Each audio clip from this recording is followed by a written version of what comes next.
Hi, welcome to Adventures in Community Mindfulness. I'm Paula Watson, and these are my two wonderful, fantastic guests, Julie Spencer. Hello. And Kathy Simeon. Hello. We all live locally, actually, but Julie was born just over the bridge in South Acton. We're now in Chiswick. Julie has started. Tell me, Julie, what have you been doing with your life? So I, worked in the community. I had a youth theatre charity for many years, but mainly working in education. That's me. Rising to the massive heights of leadership, I have to say, really impressing us all. Thank you. And Kathy, what about you? What's your work here in the community? My work stems from the elderly. So I run, along with a group of people, run a charity for the elderly in Acton, on South Acton Estate. They're open Tuesdays, Thursdays and Saturday cafe as well. And it just keeps them going. There's somewhere to go. What's it called? United Anglo-Caribbean Society. And what does it do? It provides a place for the elderly to go to, somewhere that they can meet, they can socialise with their peers, have health workshops involved in crafts, have a full luncheon, nutritional meal. We do coach trips and outings, lots of things for the elderly. I went to one of your events. I don't feel very elderly, but I'm looking forward to getting there. It was so much fun. Amazing food, good music. It was just absolutely brilliant. The elderly must just be so grateful to you. They are. They bring their families, and you've come along as well. Yes. They bring their families, and we try to do lots of intergenerational work as well, and put on lots of different events for them that they really enjoy. So there's Caribbean music, steel pan. Yeah, everybody just loves it. I've just had a vision, and if it comes true, we're going to laugh about it, that we'll all be sitting there as old people one day at your... won't we? Be skiing off it. Dancing. Yeah, with the younger generation dancing, just helping us out. Yeah. But obviously there's also something that connects us, which is why I brought you both here today. Julie, well, actually, I'll start with you, Kathy. You did one of Yardo's very first community mindfulness courses. I did. An online course with Dr. Caroline Hoffman in 2020, October 2020, during lockdown.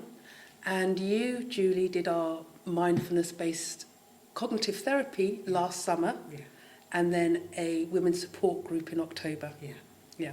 So maybe just starting with you, Kathy, what do you remember about why you did? It was a long time ago now. It was a long time ago. What do you remember about why you got involved? I got involved because of you, Paula. Because of you. But, the amazing thing that I remember was being able to fall asleep whilst everybody's watching on screen. That's what it was. It was during lockdown. And, you get somebody Caroline was excellent, and she's there on screen. You've got 6, maybe 8 people. I can't remember exactly how many people are there. But we're all there, and, we go into this kind of momentarily sleep. And you wake up and you think, oh, dear, everybody's been watching me. Am I awake? And, but it was fun. It was absolutely an experience that I absolutely loved. Absolutely loved. Yeah? Was it your first time? It was the first time. I've done it before, but this was different because it was in my own space. It felt safe because we were all online, we were all looking at each other. We kind of gelled over, who's wearing the pyjamas and who's dressed for this occasion. Yeah. But then as we got through the course, we all tended to get dressed for bed because we knew that after the course, we'd be going straight to bed, have something to eat, but we were going to bed afterwards. Yeah. Or just... Because it was Sunday night, I've just remembered. It was Sunday night at 7 p.m, wasn't it? 7 to 9:30. Sunday in the evenings, yeah. So you were in your gym jams We were altogether. in our gym jams. I remember the first one was like, dressed from neck downwards, and then you had your pyjamas underneath. And by the second one, we were all discussing like, okay, so... why are you in your pyjamas? And are you getting in pyjamas? And we were having all that conversation about what we were going to wear. And then as the course went on, you saw us gradually move from, having our hair done, having a top on, to having the hair tied back, pyjamas on. It was fun. Do you think, how much of that do you think was something that Caroline may have done that made people feel so comfortable to be in their pyjamas? And how much was it just because it was late at night, it was locked down, everybody was in that space? It was her facilitation. It was her facilitation and just the smoothness of her voice coming across. There was no judgment. Even if you fell asleep and you had a little snore, nobody was there to judge you. It was just the conversation, the practice, and then the easing to sleep, and then the little bell that woke you up. She had a bell. Yeah, so your little bell that woke you up, and you think, oh, okay, I did have a sleep. Did I sleep? Did I sleep? Who's still asleep? Who turned their camera off? Who didn't turn their camera off? But it was just so gentle, and Caroline's voice was just so fluent. There was no ums in there. It was just a very calm, relaxing practice. Yeah. Well, it's more I feel like asking you, but I'm wondering, Julie, how it compares with your experience of doing, because yours was 7:30 at night on a Sunday. On a Sunday, yeah. Which is an interesting time. Do you think that was a good time to do it? No, it wasn't totally a good time to do it, because you had the weekend. You're now preparing for the working week. So to have that relaxation of a Sunday afternoon, you've just had your dinner, you've fed everybody, you're now looking after yourself, and you're in your jams, and you're just, calming yourself back down to the next working week and to a nice calm sleep. Yeah, I like that. You're just looking after yourself. As women, there's something about everything else is done. Sunday night, you can do for your own thing. So how was your experience a couple of years later on a slightly different mindfulness program? Yeah, so the first one, the online one, was in the week. Yes, it was in the morning, I think, Tuesday morning. 9:30 to 12. Yeah. It was, and for me, it came off the back of just having to stop. Stop life. Stop life, and I met you and we'd had a conversation. So it came at the right time for me. And there's something about giving yourself time, permission within the working week that is about looking after you. And that's what I appreciated about that, I made a commitment between 9:30 and 12 in the week where, I've got to do this, I've got to do that, there's so much to do, where I'm showing up to look after myself.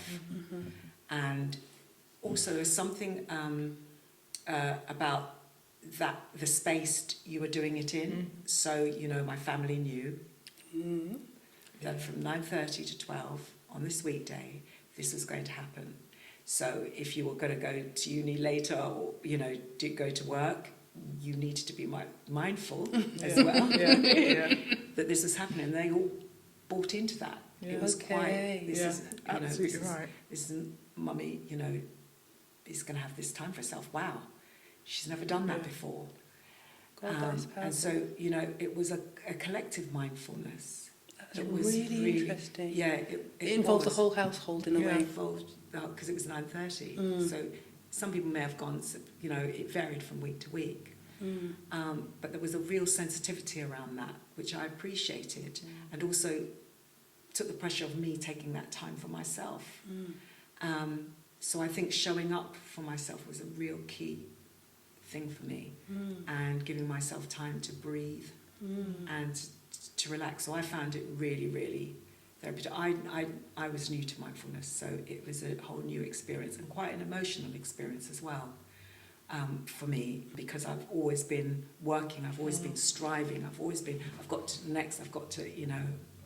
particularly, I think from where I was born and come from, it's like I don't have the privilege to stop. And giving myself that privilege was a huge thing. Taking that privilege for yourself. Yes. I have the right to rest, to stop and to do this. Yeah, it's huge. Wow, that's so powerful. Yeah. And mindfulness, I mean, was it what you expected? Yes and no. Because obviously you understand that thing of stopping. But what is the doing of the mindfulness? Do you know what I mean? There's lots of Profound question. Yeah, exactly. Exactly. You know, what's going to happen? What are the shifts? You know, there's that thing of, yes, I understand mindfulness as a, you know, logically, but actually, what is it? What is it? And I think what the course taught me, that it's what is right for you, and what your body is telling you need, and your brain is telling you need at that point in time. And there's no right or wrong in that. And I think that was key, is that, am I doing this right? Is it think, absolutely, that's what the course taught me. And I think that's why my practice has lasted and continued. It beyond continues. That. Yeah. Practice every morning. Every morning, religiously. Because it taught me there was a place where there was no right or wrong. Wow. A place where that I wasn't right or wrong. That I was just being. And it's just a breath, a moment away. Just a breath. Yeah. And I was present.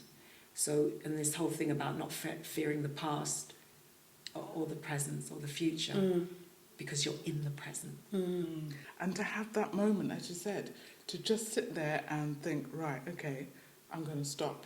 I'm going to breathe. This is how I'm going to breathe. And then you do find yourself going into that practice. Because I still practice. I do that as a way of getting to sleep, helping me to get to sleep. Oh, so you still do yours? Yeah. Do you do yours in the morning? Yeah. Still 9:30? No, earlier.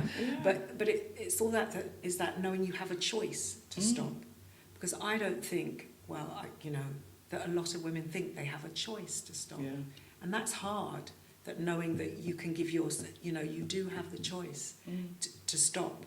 And knowing that I had that choice was like, oh my gosh, yes. And I can stop my brain from thinking about the next. Wow.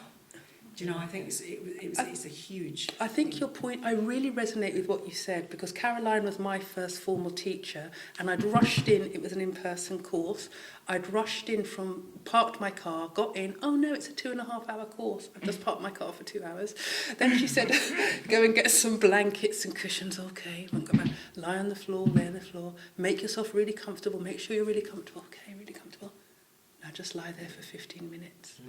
And I was under the blanket going, yes, yes, yes. Because women, right? Yeah. Women especially called upon to lead, or women with responsibilities, when do we just rest? Yeah. So that was profound. So in terms of, let's say, you had Caroline, I had Caroline as well. What about your teachers? Because you did the mindfulness and self-compassion curriculum. I did mindfulness-based stress reduction. You did mindfulness-based cognitive therapy. Yeah. Were you aware of sort of particular things the teachers were teaching you beyond being present? Were there any skills you picked up? I think we did a lot of breathing and a lot of yoga movements, a lot of mindful movement as well. And the one thing is about, and I was very conscious of breath. It's not something that I knew. Do you know what I mean? I used it. I knew it. Do you know what I mean? It was there all the time, but you weren't aware, paying attention to it. Of how useful it can be to help you. Yes. It's something we do automatically. So, obviously, because we're alive, but, how do we use a fuel? Because it's like putting petrol into the car to drive the car. How do we use that breath to help us, to centre us, to make us present? And I learned that's one of the key things I took away, is that we did like the 3-minute exercise. 3-minute breathing space. You do that.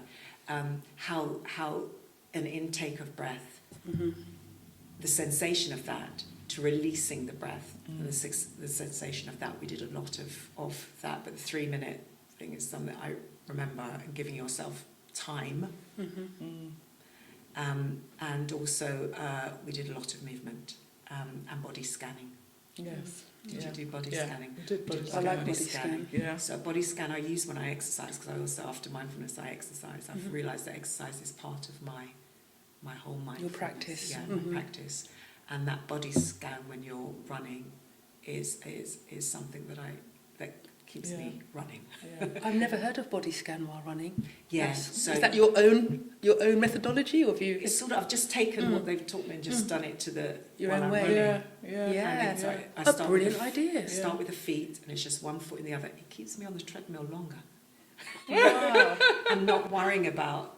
You begin to not worry about.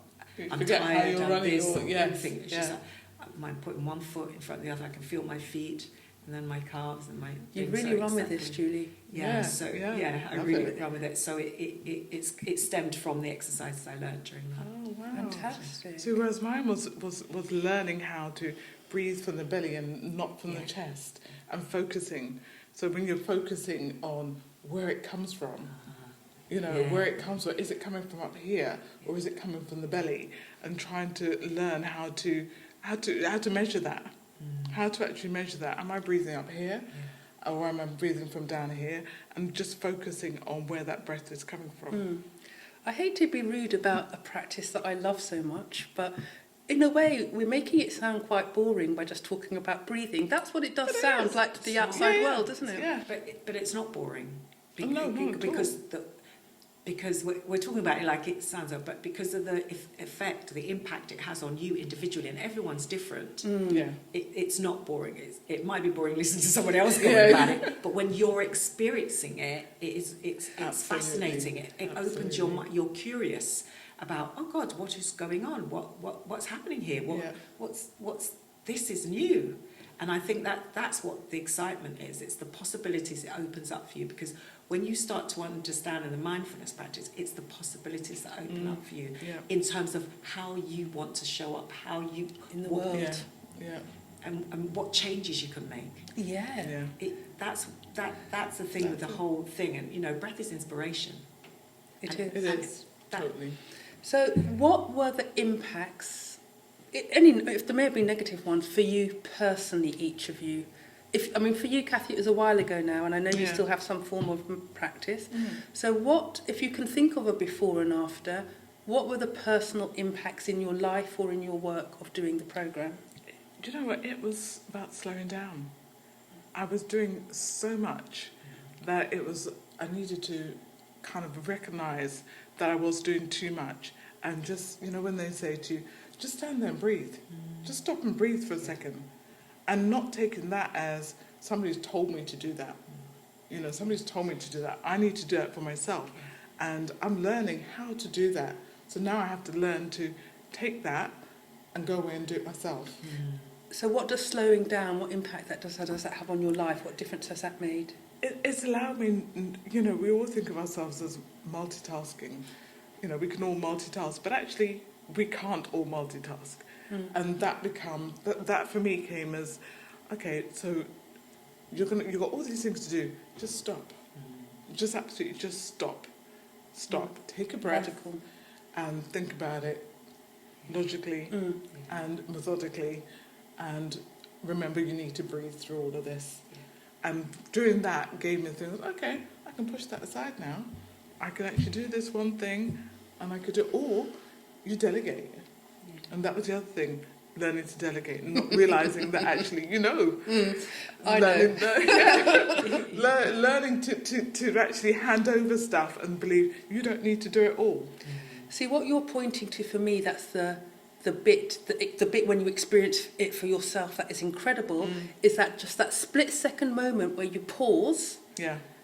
It changes your life. Yes. Because rather than just going into some reactive habit of doing things the way you've always done them, there's this split second that's as big as the whole universe in a way, because you can think so intentionally, actually, what do I want to be doing this next moment? Yeah. You know, it's really, I think, profoundly life-changing. Yes, But, it is. It is. Absolutely. so can I ask you about, because I'm not sure, can I ask you about, like, you had a white teacher, quite a PhD, a doctor, who cancer specialist. Yeah. You had, I think, Connie and Yasmin. Yeah. Connie is a, they're both academics actually, linguist, and Yasmin works at King's College. I can't remember her role. So you, and both of you, I think, had very mixed classes in terms of the people. You perhaps more so actually than you, Julie. So what was the impact for you, black women, you know, having these teachers and these people? You know, was there any difference for you in... Would you have preferred a space of just black women, for example? Because we are doing a course just with black women in a few weeks. Do you know, it made absolutely no difference whatsoever. I enjoyed the mix. I totally enjoyed the mix. I mean, we started off quite a big group, and then slowly some of them sort of went away. But what we were actually left with was a good support network. You know, a good support network. And we really enjoyed each other. So I don't think it made any difference whether it was a group of black women, a group of white women, or mixed. Yeah. It was just a nice group. And Caroline was fantastic. Yeah. You know, she was really good. Yeah. Yeah. For me, the first course that I did, it was online. I think I was more a little bit jilted when we had a male For the retreat. in the retreat. It was that was a bit of a job because it was quite full on. Yeah. But I think the second in person, I think it was really important that it was women of colour Yeah. in the room, because of the experiences we were talking about, and that it was a sport. It just made things easier because there was a point of reference to begin with. Yeah, that's a good point. Yeah. About how we were functioning in this world, in West London, you know, and there was that starting point was really important to begin with. So there wasn't the explaining of things that one has to do when you're saying something. Yeah. So I thought that second course that I did in October was really important to have women of colour. And having said that, there were women of colour from all walks of life and all nationalities in terms of the global majority. And also different experiences, as in some were working, some weren't, you know, some Across the social spectrum.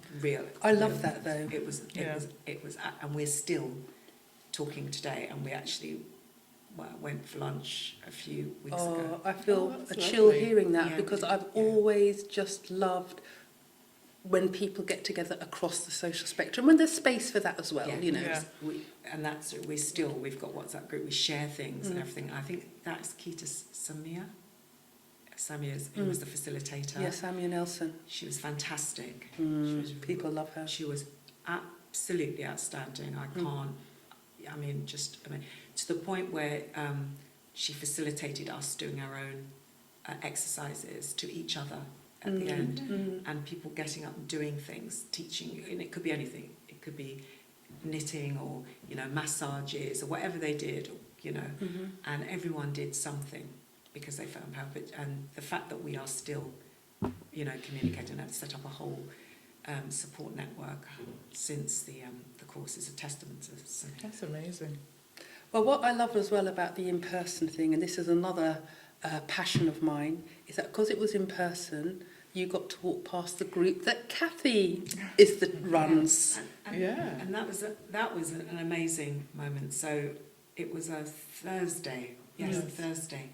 I saw this group and I thought, what's this group coming? And these people. And then I saw someone that I knew, an elder lady that I know, you know, from the community. Yes. I said, what's going on here? She said, and I spoke to Carol, and she said, I said, oh, can I bring my mum? And she said, yes. Yeah. And my mum has dementia. Yes.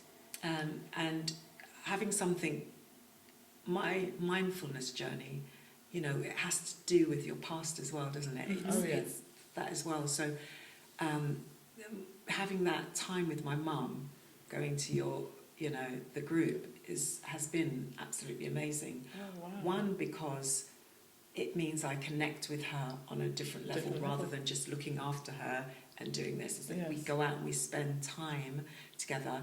Two, because there were people there that remembered her and knew her as she was. That's wonderful. And she gets up and dances. And she's in a wheelchair, but she gets up and dances in there. And it's just opened up. And for me to be with her as well, I'm allowed to go with her and stay. Yeah, absolutely. It is part of the mindfulness. It's all interlinked about having this relationship with my mum on with her dementia. Yes, It's yes. not just about her dementia. It's about enjoying something, enjoying her This heritage. is what I love to hear. This is really what I love to hear. She's very fun. And that's why we're doing the work we do in the community. Yeah. Which Love is it. another form of healing. So mindfulness is Yes. one form of Yeah. healing, and what you're doing is another form Form of of healing. healing. Absolutely. Absolutely. Encountering each other in that space is another form of healing, again, Yeah. connecting. So coming to the end, what guidance, if we were doing it again, or if you were helping me do another mindfulness course, one, say, for the elderly people, because you did actually call a mindfulness teacher back, didn't you, Yes. to do a taster session Yes. for your group. So how do you think mindfulness can work in a community setting and in a grassroots setting, if at all? Well, one of your teachers has been to our group, and it's for them to come into the group, and they enjoyed it. So I think there's a lot to be done for the elderly with mindfulness, because with your mum with dementia, she may not be able to do the practice, but she's there. Yeah. She can hear. Yeah. She can hear. And so, for them, it's still something that they can relate to. They may not be able to sit for too long without, a little bit of fidgeting or something, but it's something that they can be a part of, and they can still relate to it in some way, some ways. So you think it might have a place, because how does it compare to the music and the food and the talking, It's a quiet space. It's a quiet space. It's, yes, you can have all of that going on there, but sometimes in their mind, they just want to be quiet. I've done yoga just there. want to be quiet. I've taken Mum to do yoga. Oh, yes. right. So they've Yes, put on on a yoga. Tuesday, Yeah, yeah. on Tuesday we've done yoga. So that's and love it. Yes. Absolutely love it. And just even my mum can't do all the moves, but the fact that she is, putting up her hands, Yeah. doing that, and Yeah. breathing, she's going like that. Yeah, We're yeah. doing that. It's amazing. That's mindfulness. And I think the thing is, it's being present. The one thing that I've realised going to the club is, and I'm fast getting there. To that age, we'll be there one day. Is that when you get older, you become invisible. Yeah. And I think that's what's so good about the club. Looking at, not just my mum, but looking at, they feel very visible there. Yes. And that is being present in that space, in that moment. I am there, I am with these people, and we are sharing something together. There is a very keen sense of awareness of that by the people in that club. So then in closing, would you say, you're going to feel like saying yes, it feels like a leading question, but it's a genuine question as well. Is it worth, say, Yado, we pursuing finding ways of bringing mindfulness into community spaces? Because there's so many other things going on. Is this particular kind of offering worthwhile, would you say? So, or any final reflections that you have on that? Oh, definitely. Yeah. Absolutely, Yeah. without a doubt. Without a doubt. Without a doubt. Yeah. Even in schools, I would say, everywhere.